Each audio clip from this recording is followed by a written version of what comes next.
Béatrice Rousset, Philippe Zilbersan, bonjour. Bonjour. Bonjour. Vous êtes les auteurs du livre Stratégie, modèle mental. Alors, le sous-titre de votre livre, j'y viens tout de suite, c'est « Craquer enfin le code des organisations pour les remettre en mouvement ». Alors, qu'est-ce que ça veut dire par là? C'est figé actuellement? Alors c'est le moins qu'on puisse dire, puisque les organisations, les grandes organisations, qui est celle auxquelles on s'intéresse, sont souvent paralysées face aux ruptures. Ça, c'est le côté extérieur, mais c'est surtout à l'intérieur qu'il y a le feu.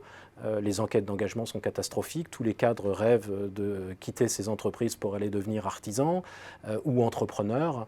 Donc oui, les organisations sont figées dans un monde qui change très vite. Et il est urgent et important de les aider à se remettre en mouvement. Et donc pour ça, il faut craquer le code. Craquer le code et non pas casser les codes. J'ai travaillé 20 ans dans les grandes entreprises, j'ai eu beaucoup de choses. On va se tutoyer, on va être en Friday Hour le vendredi, on va faire des réunions debout, on casse les codes, on vient en basket à l'entreprise. Bizarrement, ça n'a pas vraiment solutionné les choses. Et donc avec Philippe, l'idée c'était de dire mais quel est ce mystère? Comment c'est possible que depuis 50 ans, on se pose les mêmes questions de silo, de hiérarchie, de manque d'agilité? Eh bien, ce code, selon Philippe et moi, c'est les modèles mentaux. Le fait que chaque entreprise a une manière particulière de se représenter comment fonctionne mon marché, comment fonctionnent mes employés, comment fonctionnent mes clients, ça s'appelle les modèles mentaux. C'est au cœur de toute organisation et c'est sur cet aspect, ce modèle mental qu'il faut agir pour qu'il se passe enfin quelque chose et qu'on arrête de courir pour rester sur place. Alors il faut changer ces modèles mentaux, accepter leur évolution, mais comment faire concrètement? Alors dans l'ouvrage, on propose des pistes très concrètes. Alors on est parti en fait de l'entrepreneuriat. Les entrepreneurs changent les modèles mentaux sur les marchés. Ils nous font apprécier des choses auxquelles on n'aurait jamais pensé ou qu'on aurait trouvé ridicules. Et donc ce que l'on fait, c'est qu'on mobilise ces principes d'action, ces modèles mentaux, au sein de l'entreprise pour en fait développer une nouvelle compétence managériale pour que chaque collaborateur, chaque cadre, chaque manager devienne un acteur de cette transformation.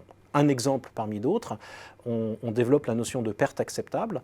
Par exemple, si vous voulez changer la façon dont les réunions sont organisées ou si vous voulez développer le télétravail, vous allez faire un petit essai de façon à ce que si ça ne marche pas, ce n'est pas très grave. Et donc on libère l'action en la guidant par un modèle qui dit on peut changer des grandes choses en démarrant petit. C'est une nouvelle façon de voir la façon d'agir pour transformer.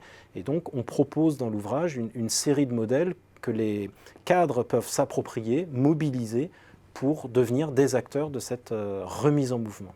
Et ils se remettent en mouvement à titre individuel et l'ensemble de l'entreprise peut se remettre en mouvement. Vous avez enfin l'explication de ce sous-titre, craquer les codes, enfin, pour remettre l'entreprise et ses acteurs en mouvement. Béatrice Rousset, Philippe Zilbersan, merci beaucoup.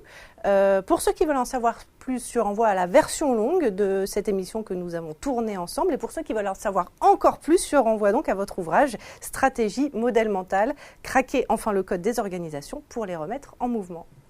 Merci.